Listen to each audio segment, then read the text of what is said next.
Bueno, y algo importante que tenemos que utilizar son las antenas de radiofrecuencia. Son las antenas de transmisión, es decir, se utilizan para poder enviar los pulsos de radiofrecuencia a la zona anatómica que yo quiero estudiar, y hay algunas que son solamente de transmisión y otras que son de recepción, solo de recepción, ¿vale? Que captan la señal que emite el tejido que yo acabo de citar. Y luego tenemos unas combinadas que son la de transmisión y recepción, que son capaces de hacer las dos cosas, tanto emitir la radiofrecuencia y recoger la señal de radiofrecuencia. Tenemos diferentes tipos de antenas que se van a clasificar de diferentes maneras. Una puede ser en función de su forma, que pueden ser las antenas de volumen o envolventes o antenas de superficie. En ellas las subdividimos en antenas lineales y de cuadratura, y en las antenas de superficie son de multielemento.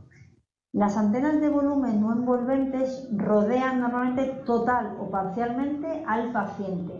Van a proporcionar una imagen, una intensidad homogénea en todo el corte y suelen ser antenas rígidas, como por ejemplo esta de la rodilla. Las antenas de superficie ofrecen un patrón de intensidades decrecientes según se aumenta la distancia a la antena. Como por ejemplo estamos viendo este señor que está aquí tumbado, en el que realmente si tengo la antena en la parte posterior del paciente y según voy penetrando en el paciente, en la parte anterior yo no consigo estudiarla, como en la antena de volumen. Generalmente son antenas que son flexibles y se adaptan bien al paciente. Ya os enseñaré en la siguiente foto una antena de superficie que también sean envolventes. Normalmente las antenas de superficie tienen una potencia de penetración de 2/3 de su diámetro, ¿vale? Pues hemos puesto también esta foto en la que solamente penetra 2/3 del diámetro de la propia antena. Dependiendo de la región anatómica que queremos estudiar, es necesario utilizar una antena de superficie más grande o una antena de volumen. Bueno, tenemos la tecnología de las antenas que acabamos de hablar. Tenemos las lineales y las de cuadratura. Lineales o linealmente polarizadas. Estas solamente captan la señal a lo largo de un solo eje. Y es muy importante no colocarlas en la misma dirección del eje del campo magnético, que es B sub 0, que es como se denomina normalmente. ¿Por qué no obtendríamos señal? Porque si el campo magnético, esto yo creo que es una parte en la que me tenéis que preguntar en clase, porque a lo mejor así en vídeo es un poquito complicado.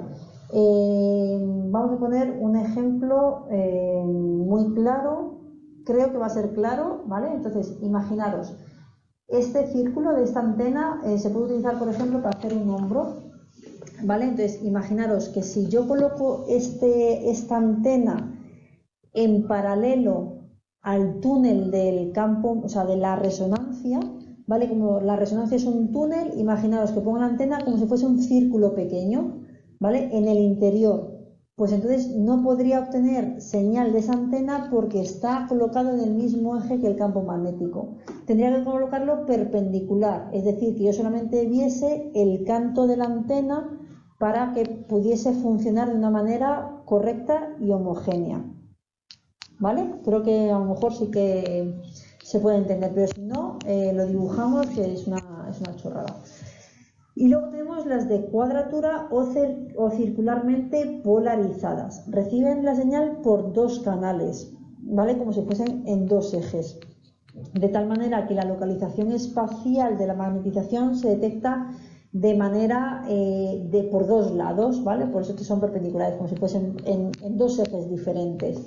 La relación señal-ruido, que es lo que nosotros nos vamos a basar ahora, que es que cuanto mayor relación señal-ruido, mejor va a ser mi imagen, pues va a aumentar en un factor de 2 elevado, o sea, o mejorado aproximadamente un 40% con respecto a las lineales. Las antenas circular, o sea, las de cuadratura o circularmente polarizadas, son llamadas bobinas de volumen, ¿vale? Como por ejemplo las antenas de cráneo que están puestas aquí en esta diapositiva. Normalmente los equipos permiten conectar dos o más antenas a la vez para poder combinarlas, esas antenas conjuntamente y obtener una imagen muy buena.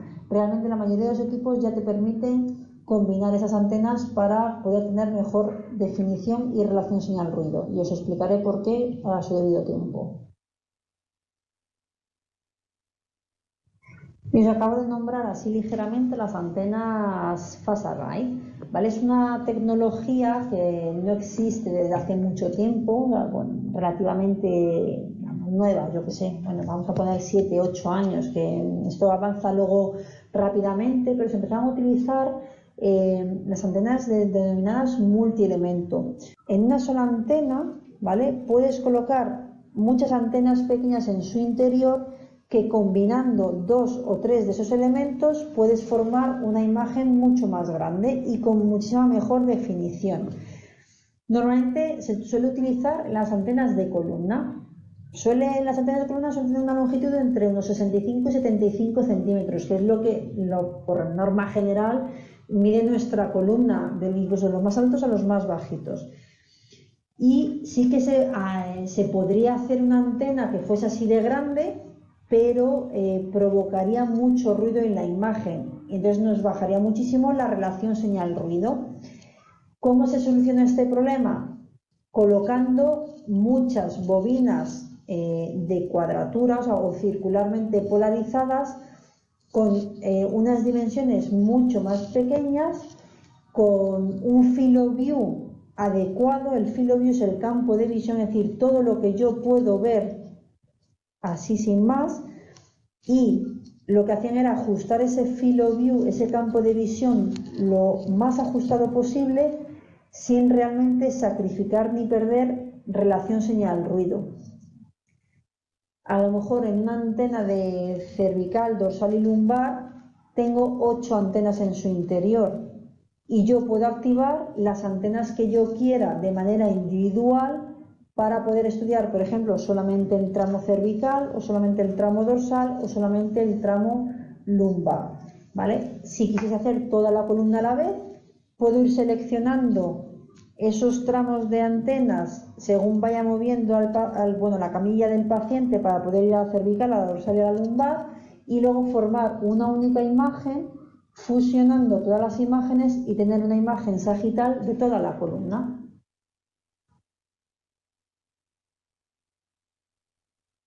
Entonces, como las antenas Phased Array funcionaban un montón, pues lo que se hacía era, pues venga, vamos a intentar ver cuántos canales de información podemos meter en las antenas. Por lo tanto, se fueron metiendo cada vez más, pues de 2 canales, 4 canales, hasta que ya hay antenas de 16 y 32 canales. De tal manera que, mirad, para que lo podáis entender, esto es una paciente en el que se va a hacer el cuerpo completo.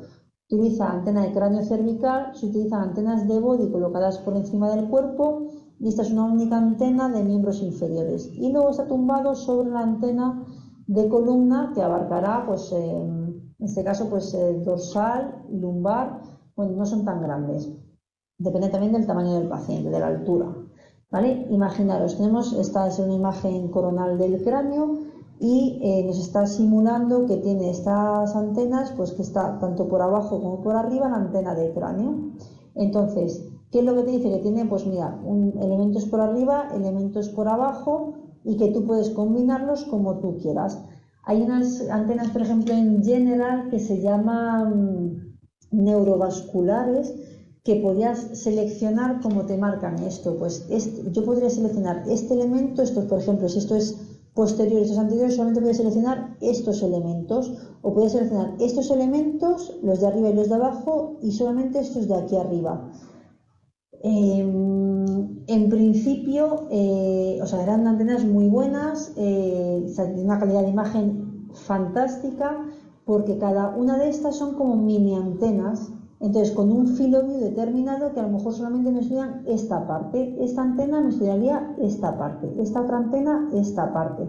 ¿Qué ocurre? Que al fusionar por detrás y por delante esas mini antenas, conseguimos una imagen de una alta calidad con una relación señal-ruido muy alta y por lo tanto mucha calidad, pudiendo hacer estudios muy buenos tanto de neuro, de cráneo, como por ejemplo esta otra imagen que es de los troncos supraórticos. Entonces,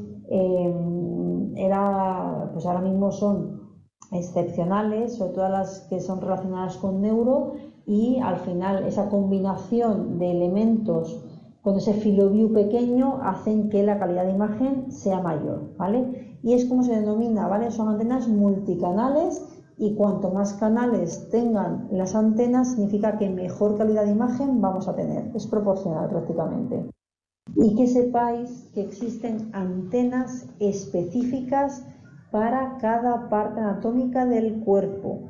Pues existe la específica de cabeza, cuello, tórax, las de body, existen la de columna, existen antenas flexibles, como por ejemplo para poder estudiar las rodillas o tobillos, muñecas, codos. Existen también en algunos equipos antenas de extremidades, como por ejemplo la de rodilla. Existe una antena de tobillo-pie. O muchas veces podemos utilizar la antena de cráneo para poder hacer las resonancias de pie, por ejemplo, ¿vale? Pero si tenemos siempre específicas, es mejor utilizar la específica porque significa que está diseñada para esas estructuras y la calidad de la imagen va a ser buenísima.